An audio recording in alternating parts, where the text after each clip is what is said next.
Et à 8h16, votre invité, Jean-Jacques, Dominique Courdier, qui est directeur de l'information de Newstank Football, agence d'information pour les décideurs du football. Dominique Courdier, ancien journaliste à l'Équipe, hein, c'est ça, Dominique? Exactement, hein. France Football aussi.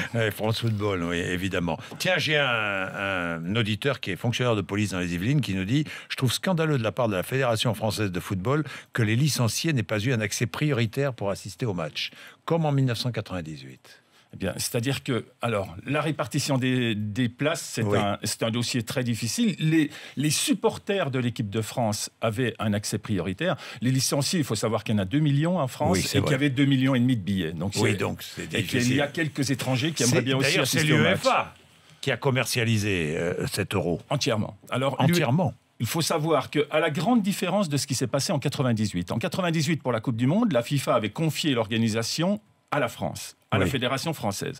Aujourd'hui, l'UEFA, qui dirige donc le foot européen, vient en France organiser l'Euro, comme elle l'a fait il y a 4 ans en Pologne et en Ukraine. C'est elle qui importe tout son savoir-faire, son expertise, et qui organise donc l'Euro en France. Combien ça va coûter à la France, l'Euro ?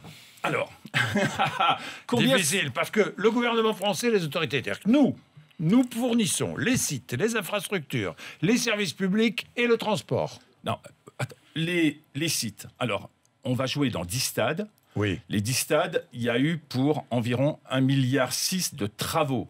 1,6 milliard. Donc 4 stades qui ont été complètement construits. Il faut savoir que depuis la guerre, on avait construit 3 stades de plus de 30 000 places. Il y avait la Beaujoire, il y avait le Parc des Princes et le Stade de France. Là, l'Euro permet la construction de 4 stades. À Lille, à Lyon, à Nice, à Bordeaux. Ces stades ne serviront pas, évidemment, que pour l'Euro. Les villes, là, ont ces stades donc, pour 30, 40 ans. C'est un investissement. Bon. Sur ces 1,6 milliard, l'État a payé environ 150 millions. Évidemment, après, il y a aussi les contribuables locaux, puisque les stades en dehors de Lyon, eh bien, ce sont des stades qui appartiennent aux collectivités locales. Donc, évidemment, les contribuables locaux auront à payer ces stades. Ce qui va coûter très cher, c'est la sécurité. Alors, la sécurité, ça... C'est à charge de la France, de l'État. Alors, il y a la loi Pasqua, qui date de 1995, prévoit que la sécurité dans les stades est à la charge des organisateurs. Et là, l'UEFA a confié cette mission à la Fédération française de football. C'est elle qui est responsable de la sécurité à l'intérieur des stades. Ce sont les villes qui sont responsables de la sécurité dans les fan zones, c'est-à-dire dans les 10 fan zones où se réuniront les supporters pour voir les matchs sur écran géant. Et bien sûr, l'État est responsable de la sécurité sur la voie publique. Alors, on sait que la sécurité, le ministre de l'Intérieur a annoncé qu'il y aurait 90 000 personnes, publiques et privées, qui vont assurer apparemment, la sécurité. Alors, la sécurité, aujourd'hui, on parle surtout de la sécurité dans les fan zones qui pose un problème. Certains même demandaient leur suppression, notamment celle de Paris. Cette sécurité, elle coûtait au départ 12 millions d'euros à la charge des villes. Avec les attentats de 2015, le coût est passé à 24 millions. Il a été doublé.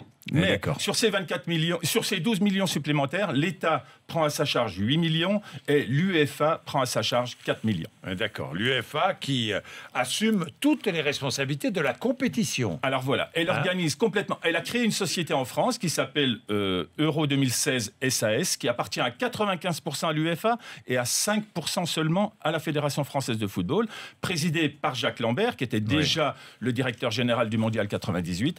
Et l'UEFA, effectivement, organise et paie tout, mais évidemment garde tous les gains, c'est-à-dire elle a tablé sur 1,9 milliard de recettes, dont 1 milliard de droits de télé, 500... Ça n'ira pas dans la poche des dirigeants de l'UEFA, non? Il y a 400 millions de... Non, je dis ça parce que ça peut arriver dans les instances internationales. Il y a eu des affaires récentes qui touchaient d'autres confédérations qui ont assez épargné l'UEFA, il faut le dire. Oui, ça, non, mais ça c'est vrai. Non, mais ça c'est vrai. Donc c'est une...